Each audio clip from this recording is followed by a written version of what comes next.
Shalom, shalom, shalom, peuple de Dieu. Nous sommes là. Your humble servant is back. Votre humble serviteur est de retour. Bien-aimé, Dieu venait de nous restaurer et nous sommes là. Bien-aimé, en bonne santé, et nous remercions l'Éternel parce qu'il est bon. Dieu est tellement bon et tellement grand. Vraiment, vous ne pouvez pas comprendre. Il y a pas, je ne trouve pas un mot qui peut bien décrire la grandeur de Dieu parce qu'il est au-delà de notre compréhension. Donc, nous sommes très heureux de vous savoir nombreux devant vos petits écrans, devant vos ordinateurs, devant vos téléphones, n'importe quel device que vous êtes en train d'utiliser, et nous sommes très contents. Merci à nos abonnés et merci si vous nous rejoignez pour la toute première fois. Sachez que vous avez fait un très bon choix et vous ne serez pas déçus. Alors tout de suite, je vous demanderai de cliquer sur le bouton d'abonnement. Donc abonnez-vous directement et puis n'oubliez pas à cliquez le son des cloches pour que vous soyez toujours au courant de ce qui se passe dans votre chaîne Evenza TV.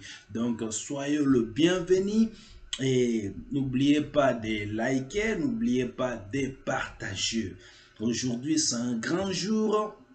Nous remercions Dieu et que Dieu vous bénisse abondamment, vous qui nous suivez et vous qui mettez cette parole en pratique. Sachez que nous avons reçu gratuitement et nous donnons aussi gratuitement.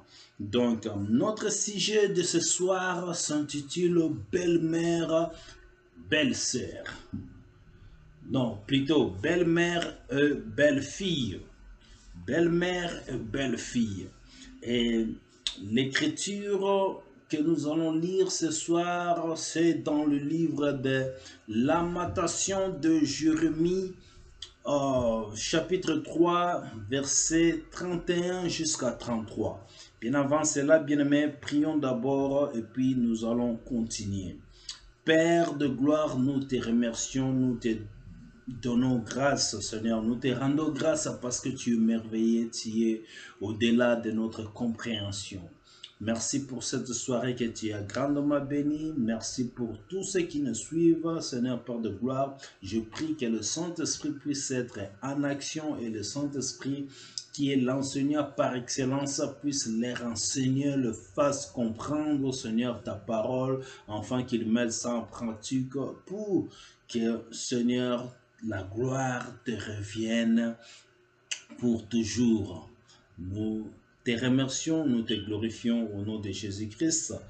Nous avons ainsi prié. Amen. Amen, peuple de Dieu. Donc, comme nous avons dit, nous allons lire la parole de Dieu dans le livre de Lamentation de Jérémie. Lamentation de Jérémie, chapitre 3, verset 31 jusqu'à 33. Nous lisons la parole de Dieu. La parole de Dieu nous dit ceci. Car le Seigneur ne rejette pas à toujours, mais lorsqu'il afflige, il a compassion selon sa grande miséricorde. Car ce n'est pas volontiers qu'il humilie et qu'il afflige les enfants des hommes. Mais ça, c'est la parole du Seigneur. Ça, c'est la parole du Seigneur, c'est l'histoire de Naomi. Nous connaissons l'histoire de Naomi et Ruth. C'est comme ça que j'ai intitulé ce message comme étant belle-mère et belle-fille. La Bible nous rencontre l'histoire triste d'abord, belle ensuite, de Naomi qui, avec son mari et ses deux fils, était allée dans un autre pays pour fuir la famine qui survisait en Israël. Bien-aimés, tout en oubliant que Dieu pouvait pourvoir aux besoins de son peuple. Là, ces deux fils se sont mariés. Puis son mari et ses deux fils sont morts. Très triste, bien-aimé. Quand ils se sont mariés, c'était la joie. Maintenant, la Bible nous rend compte qu'ils sont maintenant morts. Brisée et humiliée, pleine d'amertume, elle revient alors chez elle, reconnaissant que l'Éternel, le Tout-Puissant, avait dû affliger. Tu vois? Alors, bien-aimé, même sans avoir connu tous ces malheurs,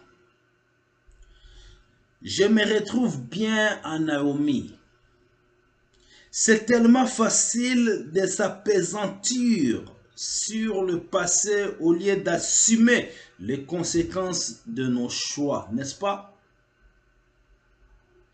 Mais Ruth, l'étrangère, s'est prise d'affection pour Naomi.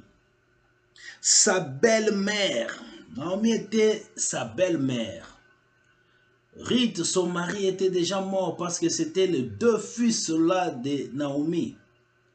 Naomi a perdu ses deux fils, il a perdu aussi son mari. Maintenant, ce belle-fille, l'une de ces belles-filles, c'est ces Ruth-là. Ruth, maintenant, qui était l'étrangère, s'est prise d'affection pour Naomi, sa belle-mère. Elle décide de faire confiance à ce que Dieu, que Naomi dépeint comme celui qui l'a affligée. C'est comme ça, vous connaissez bien les Écritures si vous lisez. Ruth a dit tout clairement à Naomi que ton peuple sera mon peuple, ton Dieu sera mon Dieu. Ça, c'est le fruit de l'affection. C'est comme ça la Bible dit, c'est par l'abondance du cœur que la bouche parle. C'est ce qui abonde le cœur de Ruth. Et il a bien montré sa position. Il dit, moi, je ne te lâcherai pas. Je serai toujours avec toi, Naomi. Là où tu es, c'est là où je suis. Bien que mon mari ne plus là, bien que ton fils ne plus, mais moi, je serai toujours attaché de toi. Il a bien montré sa position. Elle a décidé de faire confiance à ce que Naomi dépeint comme celui qui l'a affligé, donc le Dieu. Elle décide de le suivre et de le servir. Je te suis et je te sers. Elle était là pour servir Naomi et pour suivre Naomi partout où elle pouvait se retrouver. Et petit à petit, bien-aimé, dans une complicité bienveillante, Ruth et sa belle-mère retrouvent le bonheur. Alléluia. Elle découvre la main de Dieu qui a le contrôle de tout et peut changer en bien les ennuis que nous rencontrons par nos fautes. Avec mes doutes récurrents, j'ai plus de mal à me retrouver en Ruth. Et pourtant, cette fois simple et entière qu'elle décide de mettre dans le Dieu souverain de bouche sur une nouvelle vie. Car le Dieu qu'elle suit désormais est un Dieu d'amour, qui les sauve et le délivre. Voilà, bien-aimé. Et maintenant, ce Dieu-là, il a envoyé Jésus-Christ pour venir à notre rencontre. Ce Dieu-là, il a envoyé Jésus-Christ pour venir à notre rencontre et nous montrer le chemin vers lui. C'est la preuve qu'il veut vraiment notre bien. C'est la preuve qu'il veut vraiment notre bien. C'est comme ça, comme nous avons lu au début, Dieu,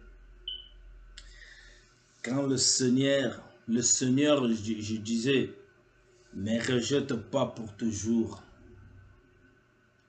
Mais s'il l'afflige, il a aussi compassion selon sa grandeur, de sa bonté, car ce n'est pas volontiers qu'il afflige ce fils et ses filles.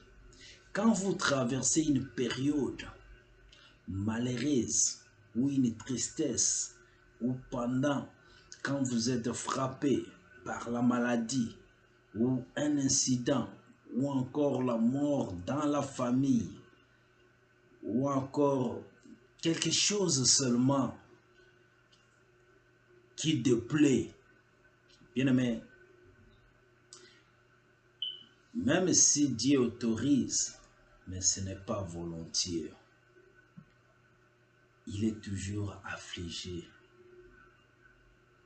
Il est toujours affligé et il a toujours compassion pour ses enfants. C'est-à-dire, il ne nous abandonne jamais. Dieu ne nous délaisse pas. Même quand nous vivons des conséquences de nos péchés, de nos fautes, Dieu est là avec son cœur plein de compassion. Il est là affligé. Il est là pour nous consoler pendant la tristesse, pendant de tristes moments. Il est là. Quand nous traversons de vallées de la mort, il est là. Avec sa bonté, sa grâce. Il est là, il nous accompagne. Et à la fin, il ouvre une fenêtre ou encore une porte. Vous allez voir la lumière.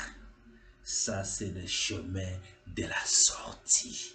Et quand nous sortons de cela par la grâce de Dieu, quand nous sortons de malheur, nous sortons de maladies, nous sortons de tristesse, nous oublions le passé. Bien-aimés, Ruth et Naomi, ils ont retrouvé la joie, malgré qu'ils ont perdu le leur, malgré qu'ils ont perdu, mais ils ont retrouvé cette joie-là. Bien-aimés, peut-être tu es en train de traverser même situation, ou encore à peu près, ou encore beaucoup plus que Naomi et Ruth. Mais sachez que Dieu là, il est en train de vous accompagner. Il est là à vos côtés. Dieu ne vous a pas abandonné et Dieu ne vous a pas oublié. Il est là pour t'accompagner. Il est là avec compassion. Sa bonté est là. Et bien aimé, sachez que il est en train de préparer une voie de sortie. Il va décanter cette situation. Il va te donner une voie de sortie et puis tu vas sortir. Et tes larmes vont se transformer en larmes de joie. Tes soucis vont se transformer en bonheur, en joie. Tu vas te réjouir et tu vas oublier. Ça va devenir le passé, l'histoire. Bien-aimé, et au-delà de tout ça, comme je dis dans ma conclusion, que Dieu a envoyé Jésus-Christ pour venir à notre rencontre. Et Jésus-Christ est là pour nous montrer le chemin vers lui. Il est le chemin, la vie et la vérité. Et tout ça, bien-aimé, c'est la preuve que Dieu veut vraiment notre bien. Dieu ne souhaite pas notre malheur. Au contraire, il veut notre bien. Merci beaucoup. Que Dieu vous bénisse. À nous revoir à notre prochain numéro. Ciao.